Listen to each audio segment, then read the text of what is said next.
베드로후서 2장 1절에서 9절까지 말씀입니다. 어디나 진짜가 있으면 가짜가 있기 마련입니다.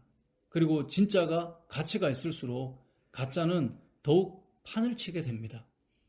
그래서 우리가 믿는 기독교는 참 진리이기 때문에 많은 이단들이 역사 가운데 끊이지 않고 발현하고 있는 것을 우리가 보게 되는 거죠. 오늘 본문 1절을 보면 그러나 백성 가운데 또한 거짓 선지자들이 일어났었나니 라고 말씀합니다. 어제 우리는 성경은 사사로이 푸는 것이 아니라고 우리가 보았죠. 그런데 2장 1절의 시작이 뭐라고요? 그러나. 이 말은 뭐겠어요? 사사로이 푸는 게 아닌데 그러나, 그러니까 사사로이 푸는 일들이 일어나고 있다라는 말이겠죠. 그러나 백성 가운데, 이 백성은 구약 백성을 말합니다. 그러니까 구약 시대에 거짓 선지자들이 있었다는 거죠. 그들이 잘못된 가르침, 자기들이 제멋대로 해석하는 이야기들이 나타났다는 거예요. 그리고 그 뒤에 말씀, 이와 같이 너희 중에도 거짓 선생들이 있으리라. 이 말은 뭐겠습니까? 구약의 백성 때에 거짓 선지자들이 있었던 것처럼 이와 같이 지금 신약교회, 이 초대교회 너희 중에도 거짓 선생들이 있을 거다. 이것은 오늘날 이 말씀을 읽는 우리에게도 어떤 의미겠어요? 그 초대교회 신약에도 거짓 선생들이 이단들을 끌어들여 미혹했던 것처럼 현대교회도, 우리 지금 현재에도 이와 같이 거짓 선생들이, 이단들이 들어와 우리를 미혹하는 일이 있을 것이다 라고 하는 것을 말씀하고 있는 것입니다. 자, 이러한 이단과 거짓 선생들이 이 시대에도 있는데 이들의 특징이 무엇입니까? 특징을 크게 두 가지로 말씀하고 있어요. 2절을 보니까 호색하는 자들로 표현하고 있고요. 3절을 보니까 탐심으로 말을 만들어내는 자라고 말씀하고 있어요. 두 가지라고요. 호색하는 자, 탐심이 있는 자. 여기서 호색하는 자라는 말은 성적으로 음란하다는 말인데 그냥 단순히 음란하다는 말이 아니라 이것은 구약시대부터 이방신을 섬기는 그 신전에 있는 자들이, 신전 사제들이 음란한 행위를 하는 그 호색을 말해요. 그러니까 신을 섬기는 이 사제들과 성적 관계를 맺음으로 뭐 깨끗함을 얻는다거나 새로운 삶을 살아간다거나 영적인 어떤 변화를 경험하게 된다거나 하는 그러한 그 개념을 가지고 성적으로 음란한 행위를 하는 거예요. 근데 실제로는 그냥 호색인 거예요. 이러한 일은 초대교회에도 나타났고 현대교회에도 나타나고 있습니다. 이단의 교주들을 보십시오. 그들의 교리 안에 교주와의 성적인 관계를 통해 뭔가 영적인 변화가 일어날 것처럼 말하지만 이것은 구약시대 때부터 그리고 초대교회 때에도 나타난 호색하는 자들의 특징이라는 거예요. 심지어 정통교회 안에서도 이런 이단 사이비 같은 일을 저지르는 사람들이 종종 나타나더라는 거죠.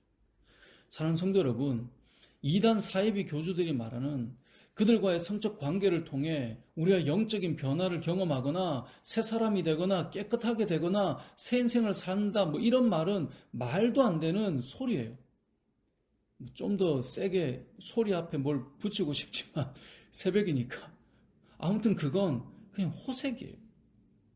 이걸 지어내서 어떤 뭐 영적인 것으로 막 표현하지만 음란함이에요. 심지어 정통교회 안에서도 이런 말을 혹이라도 하는 자들이 있다면 당장 거기서 나와야 돼요. 2절에서 여럿이 그들의 호색하는 것을 따르리니 이로 말미암아 어떻게 돼요? 진리의 도가 비방을 받을 것이요. 진리가 비방을 받는 일이라는 거예요. 근데 이런 엉뚱한 말을 하고 있다니까요. 그러니까 이건 비슷하게만 해도 상종을 말아야 되는 거예요. 너무 흥분해서 조금 가라앉혀서. 두 번째는 탐심으로 말을 만들어내는 겁니다. 예를 들면 이런 거죠. 시한부 종말론 같은 경우 예수님이 언제 오신다라고 말을 해요. 예수님이 뭐 몇 월 며칠에 오신다. 시한부 종말론이거든요. 그리고 예수님께서 곧 오실 테니 내가 지금 가지고 있는 재산, 내가 지금 다니고 있는 직장, 내가 지금 가지고 있는 소유 이런 것들이 이제 다 의미가 없다는 거예요. 그래서 재산을 다 교회에 바쳐요. 그리고 직장을 그만두고 교회나 공동체에서 봉사를 해요. 그리고 소유는 또 서로 나눠 써요. 내일 주님 오신다면 정말 다 팔아도 될 것 같긴 하죠. 하지만 그렇게 교회에 바치면 그 재산은 놀랍게도 거짓 선생들 그리고 이단의 교주들이 자기의 소유, 자기의 명의로 다 가져가요. 아니 주님 오신다고 재물이 다 필요 없다고 가르치면서 자기들은 소유를 가지는 거예요. 이게 뭐예요? 탐심으로 말을 만들어내는 거예요. 시한부 종말론이 아니더라도 모든 이단들은 종말론에 그 신앙의 초점이 맞춰져 있어요. 천국을 가기 위해 전도를 하고 종말의 때를 준비하기 위해 열심을 내고 대부분의 초점이 종말과 천국에 맞춰져 있는 겁니다. 그리고 그들의 것이 다 이단의 앞잡이라는 말이 좀 이상하지만 이단의 그 교주들, 그들에게 다 가는 거예요. 근데 그게 뭐냐? 탐심이 그 안에 근본적으로 탐심 때문에 그렇다는 거예요. 하나님께서 이런 자들을 어떻게 하신다고요? 3절을 보면 이들의 심판을 지체하지 않으신다고 말씀해요. 그래서 이단들은 잘 보면 엄청 거세게 성장하다가도 보면 와르르 무너져요.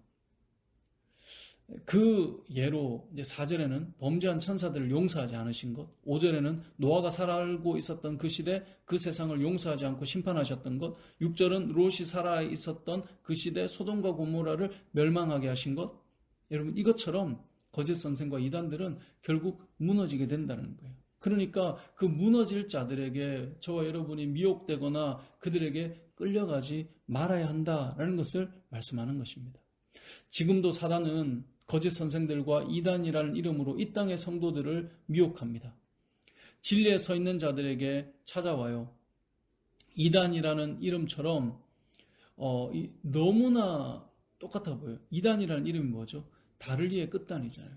그러니까 처음 시작할 때 너무나 똑같아 보여요. 아니 때로는 더 진짜 같아 보여요. 하지만 그 끝이 너무나 달라요. 그 이유가 뭡니까? 그 속이 호색이고 그 속이 탐심이에요. 그래서 그럴듯하게 교리를 만들고 말을 만들어내지만 우리를 미혹하는 것으로부터 우리는 흔들리지 않고 진리에 서 있어야 한다는 겁니다. 어제도 말씀드렸지만 이단은 그래서 진리에 서 있는 자들에게 찾아오는 거예요. 내일도 거짓 선생들에 대해 말씀을 좀 더 드리겠지만 그들 속에 있는 호색과 탐심으로 만들어진 말에 여러분 미혹되지 않으시길 바랍니다. 그러기 위해서 가장 좋은 한 가지 팁을 드리자면 여러분께서 우리 교회를 지금처럼 잘 다니시면 됩니다. 물론 기도해 주셔야 되죠. 제가 호색하거나 탐심 가득한 목사가 되지 않도록 기도해 주시면서 진리 안에서 든든히 세워져가는 저와 여러분 되시길 주님의 이름으로 축복합니다. 아멘.